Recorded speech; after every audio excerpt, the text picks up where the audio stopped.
aby sa dostali do bránky 39, naozaj sa tam bravúrne otočili a točili veľmi raz takmer okamžite pribíjať do Bazana. V desiatku poprúdni trošku takisto veľmi zaujímavé.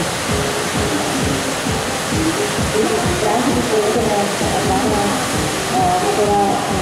ktoré následuje pre Mimegare je dôležité nahradiť strátené sekundy.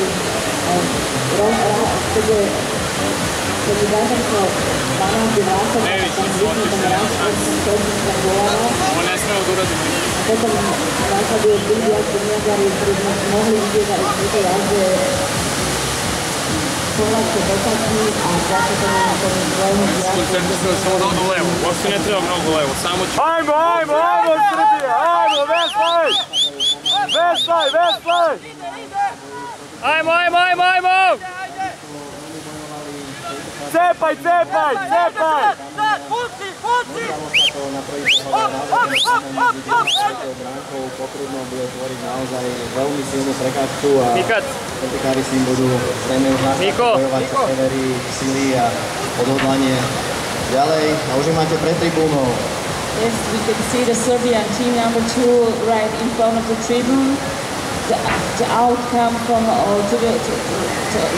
income to the swimming pool was a little bit with difficulty. They go down more than 6 meters they wanted originally, but now they went through the gate number 7 perfectly. They are trying to reach gate number 8, but they are like 20 meters under the gate. So a lot of energy and battling with him in order to get to number 8. But they are in. They continue to the gate number 9.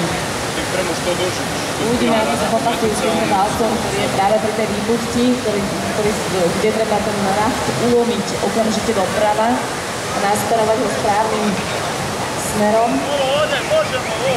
Ja tu na štarte akurát sme sa mohli stať svedkami, kedy posádka z Maďarska Kameň sa rozhodla míňať z druhej strany než všetky posádky doteraz. Podarilo sa im to, aj keď jednu bránku, alebo teda či bránku číslo 2 pokrudnú dali takzvané nadsúvačku, ale už sa im darí